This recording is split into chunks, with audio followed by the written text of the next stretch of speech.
A nun prepares to perform an exorcism and comes face to face with a demonic force with mysterious ties of her past. I watched Pray for the Devil. They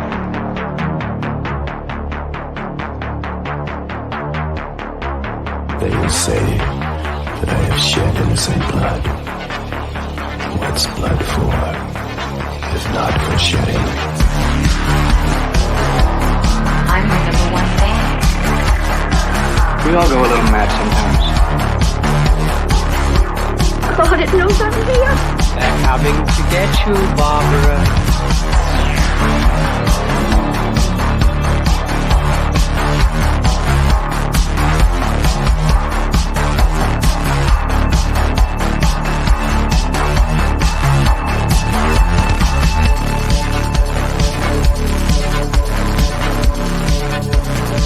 You're listening to the Slasher Sports Show with Billy Graves.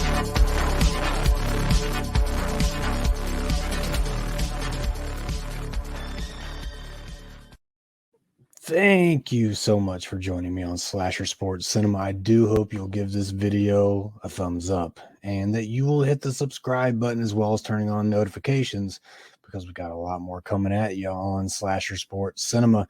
Make sure you're checking out the episode bios for information on the whole Slasher Sports team. We got our link tree in there, so you're going to find a lot of good info. But hey, Pray for the Devil. Clever title if you consider the spelling of pray, right?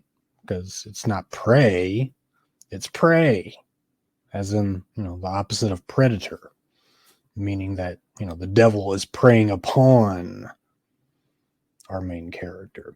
And if there's one thing in Christian folklore you don't want as a predator, it's the fucking devil, right? It's got to be at the top of the food chain when it comes to hunting. I don't know. I don't really know everything there is to know about it, but it's a Daniel Stamm film. If you don't know Daniel Stamm, he's a German gentleman. Came up in theater. He's an award winner all over, but he's also a certified hypnotist. And I find that pretty interesting. Makes you worry about watching his films. Maybe there's going to be some kind of subliminal message in there, thus hypnotizing you into buying a second ticket or something.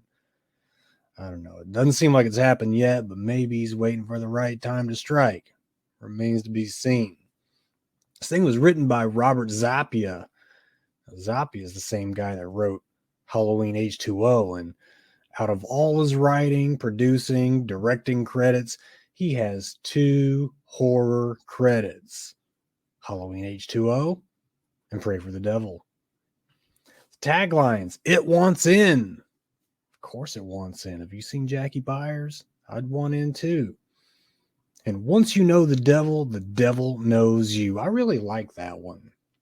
Really puts the puts the onus on you, right? You don't go messing with the devil, he won't mess with you. The temptation's really there. But this film stars Jackie Byers, and oh my goodness, do I love Jackie Byers. She's a former theater gal also, maybe current theater gal. I think this is her first lead role in a feature film. She did have the lead in a sci-fi series called Ascension, had a prominent role in Bad Samaritan, which I think is worth a watch, Bad Samaritan. But her feature lead debut, and I do hope I'm right about that, was a good one. You're immediately invested in her character because the film paints a picture of a troubled childhood, abusive in nature, having an insane mother who we all think we have. And the visual in the cold open of the mother banging on Byers' bedroom door with her own head, mind you, leaves a lasting impression. Jackie Byers, I want more. I'm excited to see it. Virginia Madsen plays Jackie Byers' therapist, Dr. Peters. Okay, I'm going to stop saying Jackie Byers. Sister Ann.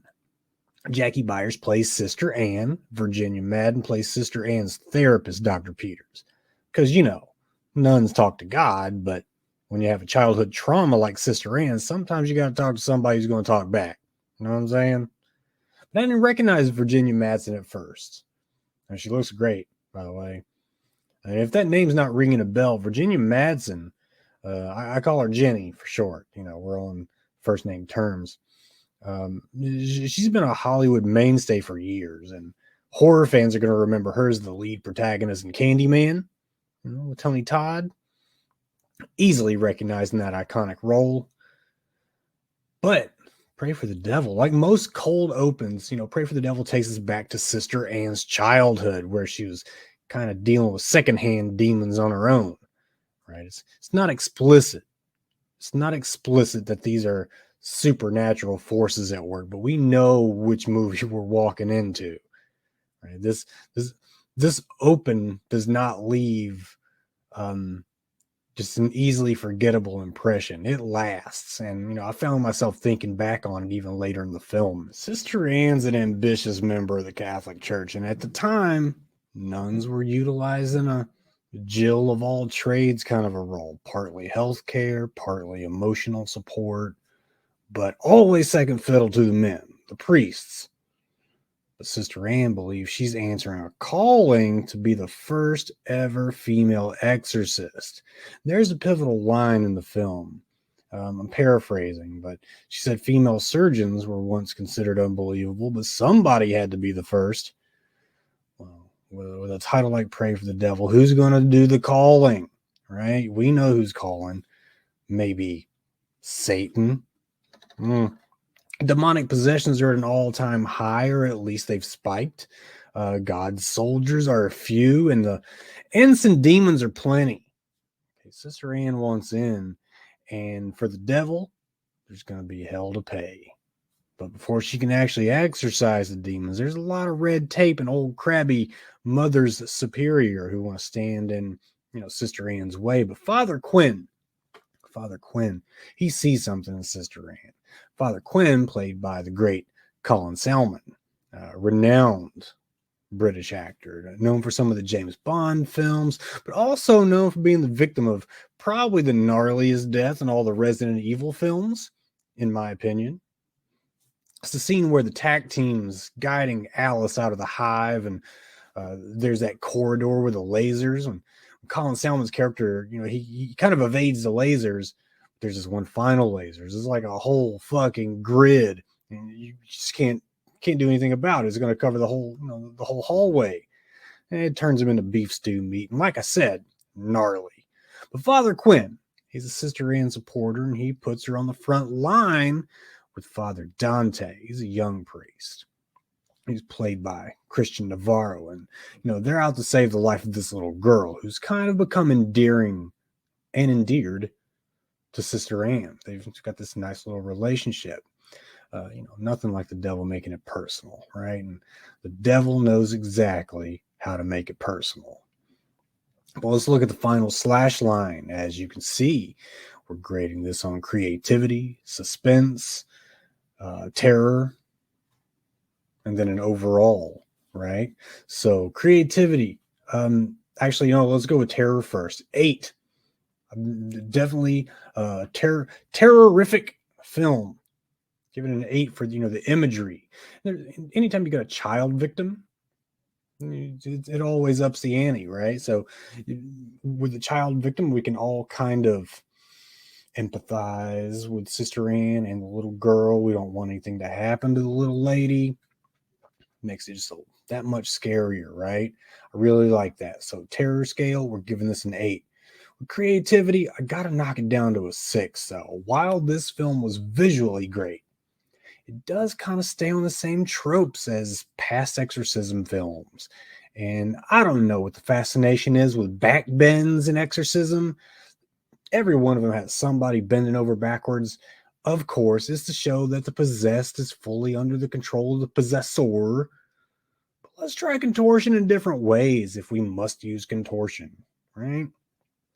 It's good though. 8 and a 6. I can live with this so far. The suspense factor, giving it a 7. This is a quick moving film. Not once did I see anybody pick up their phones to check the Instagrams. The film kept me invested, and it was moving along pretty nicely. So good solid 7.